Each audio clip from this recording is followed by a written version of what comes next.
friends, hello, welcome back. Hopefully everyone is having a lovely day. I, for one, can say things were going well. It was a lovely day. And we was about to load this video up, and for some reason, for some ununderstandable reason, the Columbus Blue Jackets just gave Provorov $8.5 million a year. And I just real quick, because I'm not gonna say I completely remember what his contract was. I know it wasn't cheap. It was like 4.75. Was that retained? I want to say it was closer to 6. I thought it was 6 before that. But gee, I don't get it. Why 8.5 million a year? That to me was crazy. And for 7 years, I mean, I get it. I guess it's like, oh, if you don't think you're gonna get anybody in free agency, it's a light pull. Sure, keep your own players.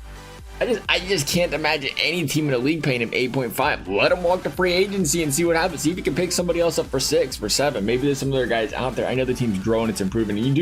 There is a thing where you want to try to keep your players, especially if you don't, like Columbus, it's hard to draw in free agents. So it's like if you can keep your players, you keep your players. But I just see, like, if you're gonna do that, give me 3 to 4 years. Nonetheless, news we knew was coming. Mitch Marner is going to the Vegas Golden Knights. He's going to get a one. Surprising is it's talking about contract. I think this is what makes it difficult. You see Ekblad 6.1. You see Marner a 12 million. Just a slight upgrade, a slight tick higher in his AAV this year. You have to wonder, is Toronto just not, because honestly, as an outsider, it really felt like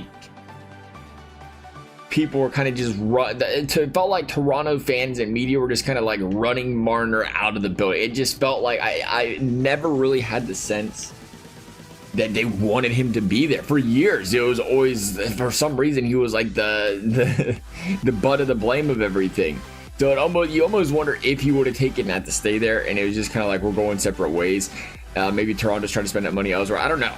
We can only speculate. Nonetheless, this team looking disgustingly good. Now you're gonna have I can't imagine Eichel and Marner playing together. They could. You consider their play styles and how similar they are, though. I wouldn't say similar, but you think about them both being kind of more playmakers. You do wonder if they would play together. If you wonder if we see something more like this and of that nature. I would think we're closer to that situation there. It's a penalty kill. Look at the power play. Mitch Marner is going to be on that power play. Oh, yeah. Oh, is this going to be a power play and a team? This is going to be an interesting one just to see how Vegas does do for this season, because Vegas has really built their team. I guess Eichel was kind of a shifter there, but he was a center, where they've always built their team kind of built on physical prowess. You have to worry about Petrangelo's, the whole there going forwards, but they was always built on more of a physical play style, more of a defensive play style. People say Marner's great, defensively, but at the same time, he just doesn't have the size to play that physical style of playoff hockey. So Vegas going out there picking up Marner was an interesting one, but at the same time, if you have the chance to get talent, to get a good player, and lock him down, especially when some of your other guys are getting a little older, it's like you do have to try to get somebody, try to do something, and Vegas did that. I do think it'll be an interesting one. No, you get somebody that can score some goals, or not score some goals, but create a lot of goals, bring up the line around him, and then you wonder what kind of pieces Vegas adds around that. What kind of impact is Mitch Marner as much of a defensive liability, a playoff liability, as he's kind of portrayed, or was it just more of a Toronto scheme? And part of me leans towards the latter. I think it was more of a Toronto thing. I'd love to see. I hope nothing. As much as as much as it seems like Vegas always gets good players, I love to see Marner go out there and win himself a championship, do well. Something about just seeing like the negativity thrown his way, the blame. I want to see him go out there and be great, be successful. Right now, Vegas, they got to figure something out there. 35-31 right now. Toronto's looking and saying, "See, we told you so." Second place in the division, though, a weak.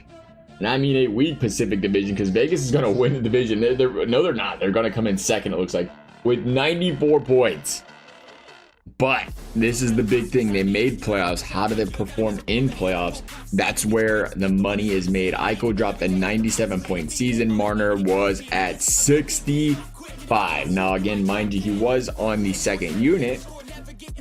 I would have thought he did a little bit better than that. Mark Stone is up there playing with Jack Eichel and company. The goaltenders played average, a little below average. High numbers for Vegas goalies, 3.24, 2.77 actually. As far as the season goes, just taking a quick peek here, 3.2 goals for per game and a 2.9. Again, goals against a little high, not terrible, I guess, compared to the rest of the division. But they was 1 point away from winning the division with 95 points. They're going to get a really favorable matchup going through here. It looks like coming out of the East or Western Conference. I don't think they touch the Stars or Colorado, right? Not until the final. I know they would probably, because their points are so low.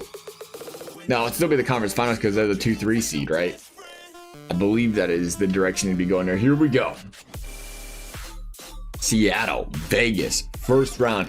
Can Mitch Marner touch not just the second round? Can he touch the third round? We got to start with the Seattle Kraken. And here we go, 5-1, 1-0. Here comes the Vegas Golden Knights playoff hockey. 4 straight games of allowing 1 or fewer goals. That is the Vegas Golden Knights team that you are ever so fearful of. And I just realized that there was one of those games that they lost. They lost that one 4-0. Okay, 3 straight games of 1-0. As it scores backwards, they will win in 6 though. And they will be playing.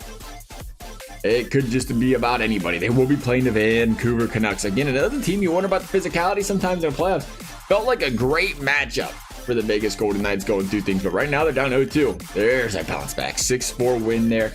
Can they win the second one at home? A very good home team. You're going to win 3-0 right back in. And all they have to do is win 1 game. There it is. Now just win your home games, Vegas. And you're going to the conference finals once again. And they are. Mitch Marner looking like a good addition all of a sudden, dropping 6. They did get blanked to 1 game, but playing some really good hockey. Now they're going to have a challenge. The Dallas Stars, 3-1, team that plays excellent defensively, a well-rounded team. Oh, baby, maybe not in that one, maybe not well-rounded. They pulled every goalie, brought in the 5th stringer. 9-3 W. For the Vegas Golden Knights, here we go, game number 3, overtime loss in Vegas. That's a tough one, got to win at home. They're going to lose both at home, and all of a sudden, they find themselves on the brink of losing in 5 to the Dallas Stars in the conference finals, and Dallas going to find our way to the Stanley Cup finals for the first time in some time. 0-0 after 1.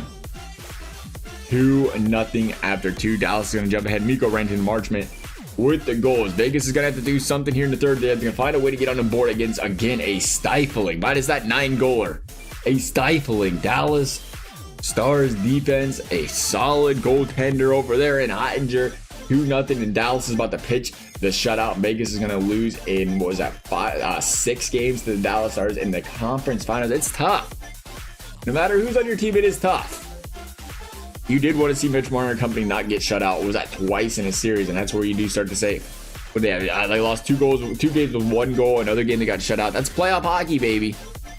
And they're going to exit in the conference finals with the addition of Mitch Marner. Nonetheless, as always, if you enjoyed the video, I'd appreciate you liking, subscribing. You never have to. Thank you all for watching. We'll see you next time.